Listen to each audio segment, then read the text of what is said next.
सुतेक्षण मुनि नेत्र खोलिए। है ये क्या? प्रभु की आवाज? नहीं नहीं सुतेक्षण, तेरा भ्रम है ये। ध्यान लगा, ध्यान।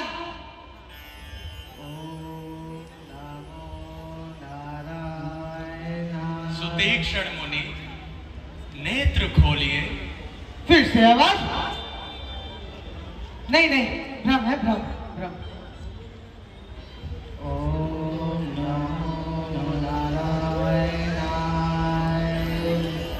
सुतेक्षण मुनि नेत्र खोलिए।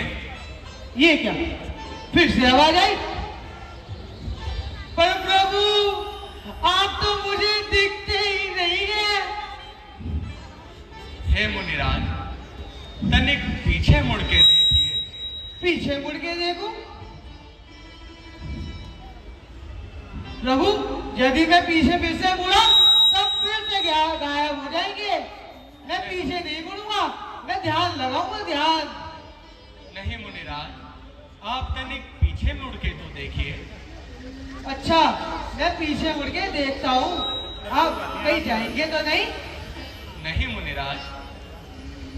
भूप रूप तब राम दुरावा, प्रभु हृदय चतुर्भुज रूप दिखावा।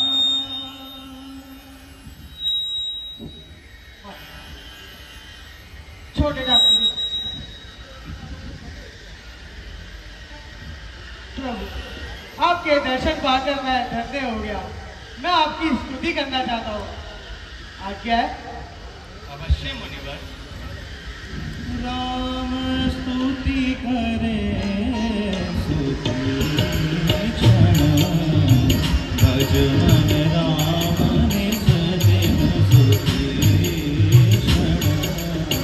हृदय में भाव प्रेम के जागे, अविरल भक्ति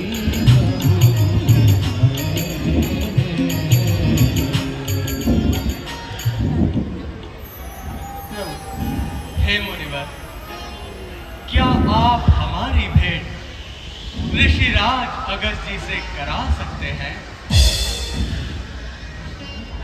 अवश्य प्रभु, अवश्य। लेकिन एक दुविधा है प्रभु। क्या दुविधा है मुनिवर? प्रभु, मुझे मेरे मुनिवर ने अपने आश्रम से निकाल फेंका है। चलिए, आश्रम के मार्ग में चलते चलते मैं आपको पूरी कथा सुनाता हूँ। चलिए प्रभु, चलिए, आइए आइए प्रभु, आइए।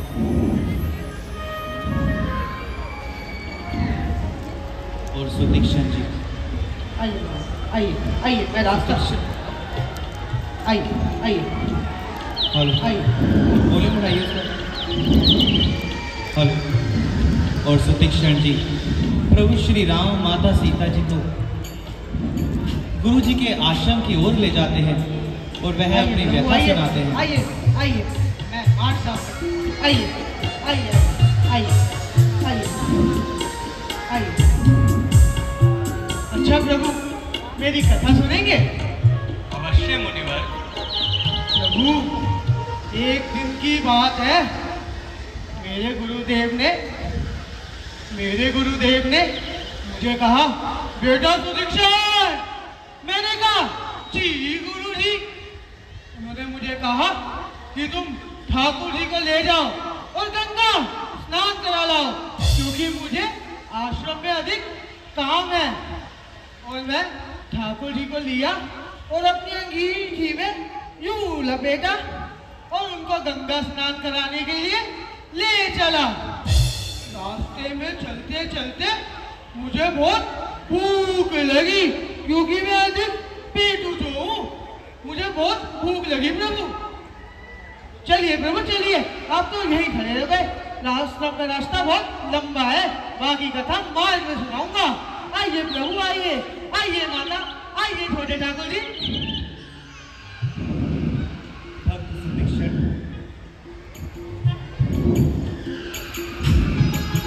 आइए अपनी प्रभु, व्यथा आइए प्रभु को सुनाते हैं।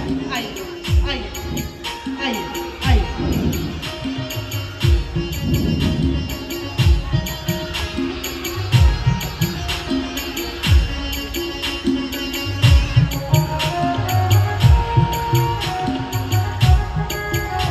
अच्छा तो माता, मैं कहाँ था? देखा प्रभु, माता तो मेरी कथा सुन ही नहीं रही है। आप ही बताइए, मैं कहाँ था? हे मुनिवर, आप कह रहे थे कि आपको भूख लगाई। हाँ प्रभु, मुझे भूख लगाई थी।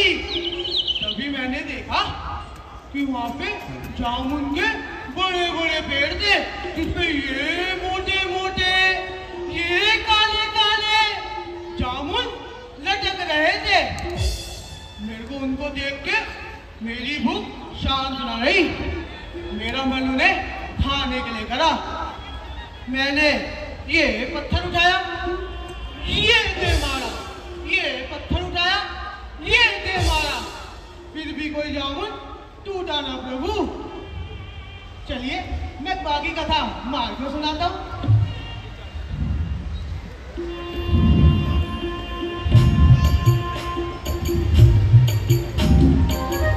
भक्त सुदीक्षण अपनी व्यथा प्रभु श्री राम जी को आइए सुनाते माता, हैं, आइए छोटे ठाकुर जी, आइए। क्योंकि मार्ग बहुत लंबा है।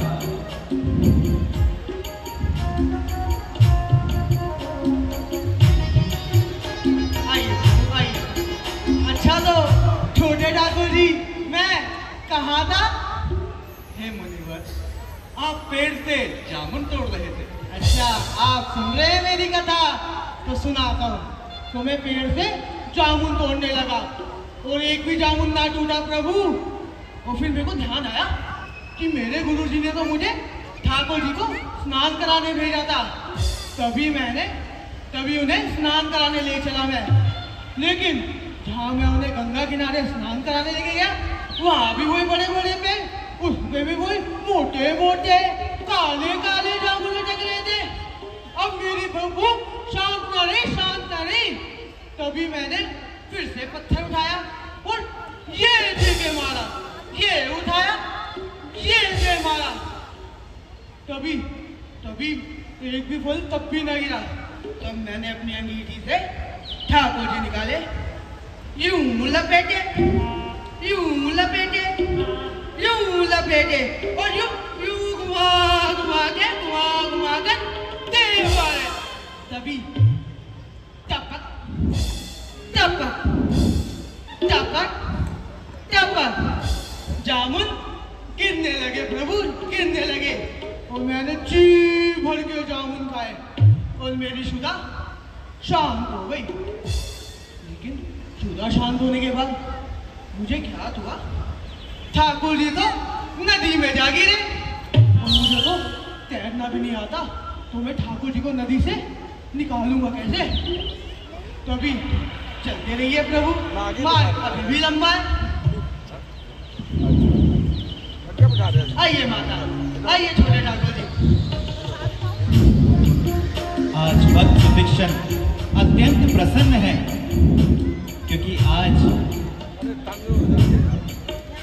प्रभु श्री राम, माता जानकी और भैया लक्ष्मण जी उन्हें मिले हैं।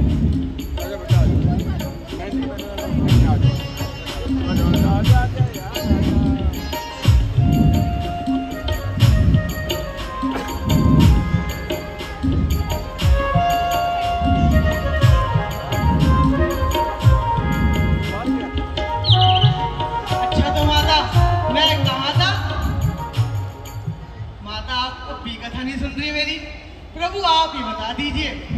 हे मुनिवर, आप ठाकुर जी और नदी की बात कर रहे थे। हाँ, याद आया। मैं निराश होकर आश्रम में वापसी आया। मैंने गुरु जी के डर से वहाँ पे ये बड़ा जामुन उठाया और उसको ठाकुर जी के वस्त्र पहनाकर लाकर सिंहासन पर बिठा दिया। जैसे ही गुरु जी ने उसे तिलक करना चाहा तो उनका अंगूठा ठाकुर जी में धंस गया। मेरे गुरु जी मेरे में बहुत क्रोधित हुए। उन्होंने कहा, बेटा सुदीक्षण। मैंने कहा, जी गुरु जी। उन्होंने कहा, ठाकुर जी कहाँ हैं? मैंने कहा, पुनी पुनी चंदन पुनी पुनी पानी, ठाकुर जी गली गए हम क्या जाने। पुनी पुनी चंदन पुनी पुनी पानी, ठाकुर जी गली गए हम क्या जाने। मेरे गुरुदेव मुझ पे बहुत क्रोधित हुए और उन्होंने मुझे आश्रम से बाहर निकाल फेंका और कहा, जब तक मैं ठाकुर जी को लेके अपने साथ नहीं आऊंगा तो वह तब तक मुझे आश्रम में प्रवेश नहीं देंगे। चलिए प्रभु, बस थोड़ी दूरी मार्ग में आश्रम है, आइए।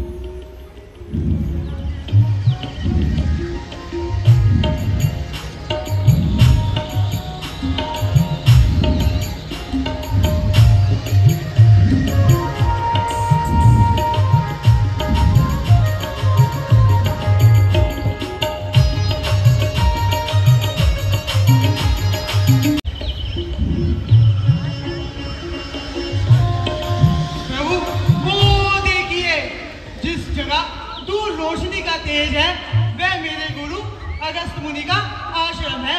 आप यहीं रुकिए, मैं उनके आपके आने की खबर उनको बता कराता हूँ।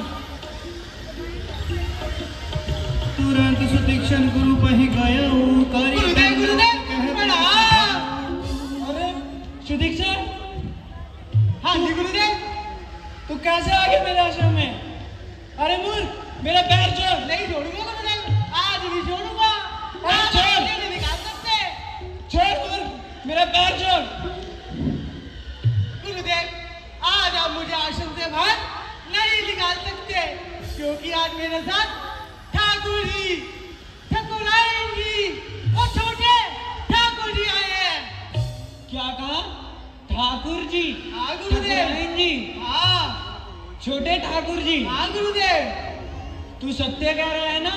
हाँ गुरुदेव, मैं सत्य कह रहा हूँ।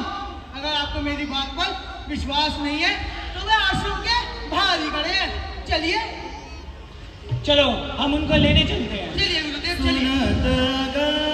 तुरंत उठी धाए, हरि विलोक लोचन जल छाए, मुनि पद कमल परे। तुम्हारा कल्याण हो।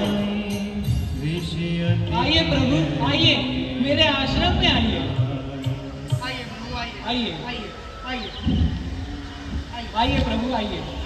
सादर कुशल पूछी मुनि आइए मेरे आश्रम में आइए और मेरे इस आश्रम को पवित्र कर दीजिए। आइए प्रभु आसन पर बैठिए प्रभु। आइए आइए ठाकुराइन जी।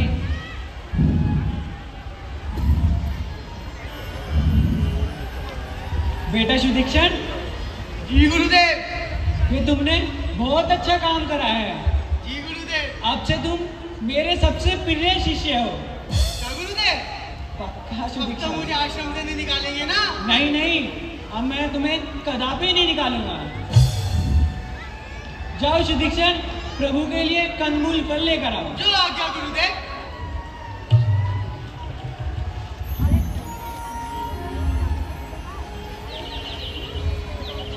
और महामुनि अगस्त्य जी प्रभु श्री राम जी के लिए कंदमूल फल मंगवाते हैं। और रुचि भगवान को भोग लगाते ये त्रिकालदर्शी अगस्त्य मुनि ऋषि। लीजिए प्रभु भोग लगाए मेरे प्रभु रुचि रुचि, प्रेम पूर्वक खाए प्रभु फल, प्रेम झलक हृदय से अनूपा, प्रेम वाणी कहे अगस्त्य मुनि जी। और किस प्रकार सुदर्शन मुनि जी प्रभु के चरण दबाने लगे, सब कुछ भूल गए, गुरु का आशीर्वाद मिल गया, प्रभु का साथ मिल गया, और जीवन में हमें चाहिए क्या? बोलिए सियावर रामचंद्र महाराज की, बोलिए अगस्त्य मुनि महाराज की। प्रभु अपनी इस लीला का कारण बताइए। हे मुनिवर, आप तो त्रिकालदर्शी हैं और आप ये भली भांति जानते हैं कि मैं यहाँ किस कारण आया हूँ, अतः आप मेरा उसी प्रकार मार्गदर्शन कीजिए जिससे मैं मुनियों के द्रोही राक्षसों का नाश कर सकूं। प्रभु आप तो स्वयं जगत के स्वामी हैं, परंतु आप यूं मनुष्य की भांति पूछते हैं तो मैं बताता हूँ, परंतु स्थान बताने से पहले आप सीता जी, छोटे भाई लक्ष्मण सहित मेरे हृदय में निवास करें और मुझे अपने चरणों की अविरल भक्ति प्रदान करें। तथास्तु। तो सुनिए प्रभु, यहाँ से कुछ ही दूरी पर एक पंचवटी नामक बहुत सुंदर स्थान है। आप अपना निवास स्थान वहीं पर बनाइए और मैं आपको भेंट देना चाहता हूँ।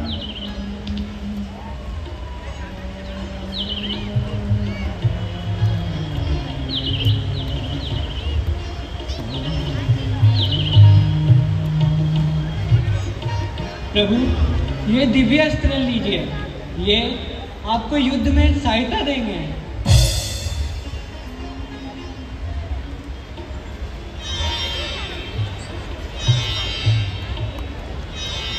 और महामुनि अगस्त्य जी ने उन्हें दिव्य अस्त्र प्रदान किए।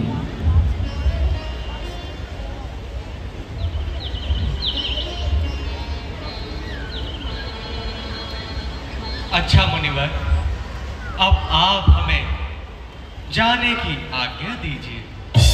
आयुष्मान भव। प्रभु जाते जाते मुझे भी अपनी भक्ति प्रदान करते जाइए। तथास्तु। प्रभु श्री राम जी ने सुतीक्षण को अपने चरणों की अविरल भक्ति प्रदान करी। बोले राजा रामचंद्र भगवान की जय।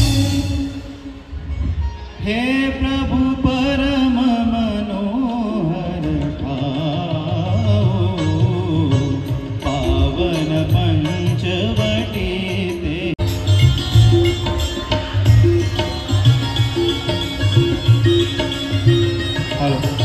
ऐसा मनमोहक दृश्य, पंचवटी अपने में भी एक सुहावना दृश्य है। गोदावरी नदी कल कल करती बहती, उसका अनुपम एक उपहार है। ऐसे सुंदर पर्वत हैं, मनोहर झरने हैं, और वहां जहां रघुवर है, संग सीता मैया है और साथ लक्ष्मण भैया है। ऐसी मन भावन वो पंचवटी नगरी है, स्थान है, क्या नाम दे। तुलसीदास जी ने जब पंचवटी की रचना करी तो वो खुद खो गए कि हे पंचवटी, तुम अपने में ही मन भावन हो, कुछ नहीं कह सकते कि पंचवटी का अलौकिक रूप क्या हो सकता है। जब तुलसीदास जी लिखने में संकोच कर रहे हैं तो हम उसका वर्णन आपके सम्मुख कैसे कर पाएंगे। मन में उसका ध्यान धरो और सोचो कि इस समय हम रघुनाथ जी के साथ पंचवटी नाम के स्थान पर विराजमान हैं। जय श्री राम। कितना सुंदर स्थान है पंचवटी। ऋषिराज अगस्त जी ने बड़ा ही सुंदर और पवित्र स्थान बताया है। जिधर देखो उधर ही टहनियों पर फूल आए हैं, झुकी पड़ी है कलियां, भंवरों ने शीश झुकाए हैं, सरोवर ताल निर्मल है, ध्वनि जलधार करते हैं, मधुर वाणी से बोल पक्षी मीठे रस कानों में भरते हैं। हाँ भैया, आप सत्य कहते हैं। वह देखिए, गोदावरी नदी किस प्रकार से कलकल बह रही है। नाथ, इस स्थान का नाम पंचवटी क्यों पड़ा? जानकी, वो जो 5 वट वृक्ष तुम देख रही हो, उन्हीं के कारण इस स्थान का नाम पंचवटी रखा गया। भैया, वह देखिए, वह सुंदर मृगों का झुंड कितना अच्छा लग रहा है। हाँ लक्ष्मण, मृग तो बड़े ही सुनहरे और सुंदर प्रतीत होते हैं। नाथ, वो देखिए, ये मोरों का झुंड इस प्रकार नृत्य कर रहा है मानो हमें अपनी ओर आकर्षित कर रहा है। हाँ जानकी, तुम सत्य ही कहती हो, बड़े ही सुंदर मोर है। लक्ष्मण, हमें अब शीघ्र अतिशीघ्र एक कुटिया का निर्माण करना चाहिए। जैसी आपकी आज्ञा भैया।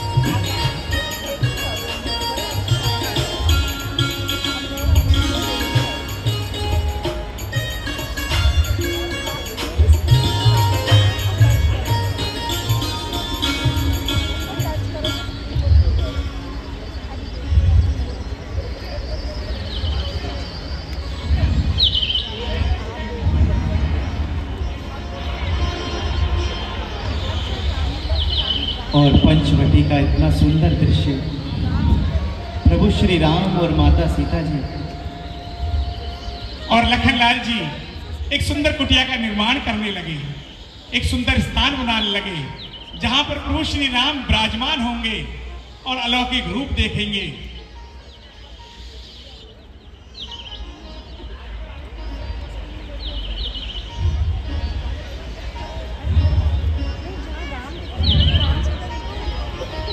लक्ष्मण लाल एक सुंदर कुटिया का निर्माण करते हैं।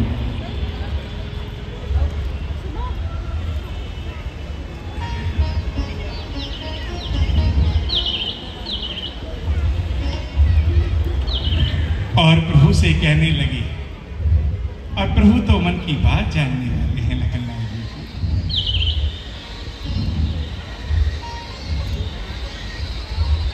भैया, कुटिया का निर्माण संपूर्ण हो चुका है।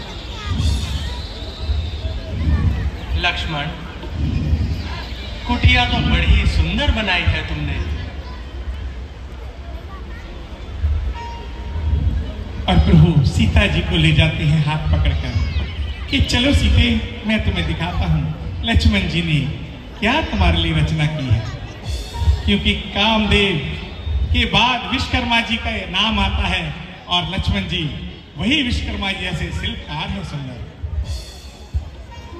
नाथ, भैया लक्ष्मण ने इस स्थान का निर्माण किस लिए किया है? हाँ लक्ष्मण, इस स्थान का निर्माण तुमने क्यों किया है? मातेश्वरी, भैया इस स्थान पर आप संध्या के समय विश्राम करेंगे और इस सुंदर वातावरण का आनंद लेंगे।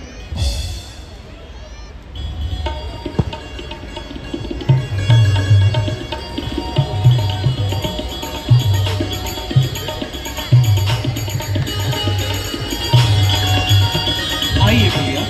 सुंदर सुंदर पशु पक्षी वहां पर चहचहा रहे हैं।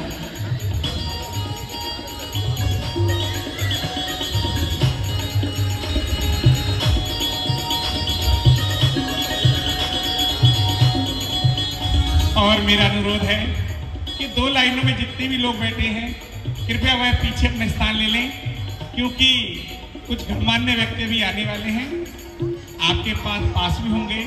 फिर भी जितने आगे के सोफे की लाइन है कृपया खाली कर दें। आपसे हाथ जोड़कर रिक्वेस्ट है, आप पीछे चले जाएं। पीछे भी काफी खाली सोफे पड़े हुए हैं। आपसे अनुरोध है कृपया,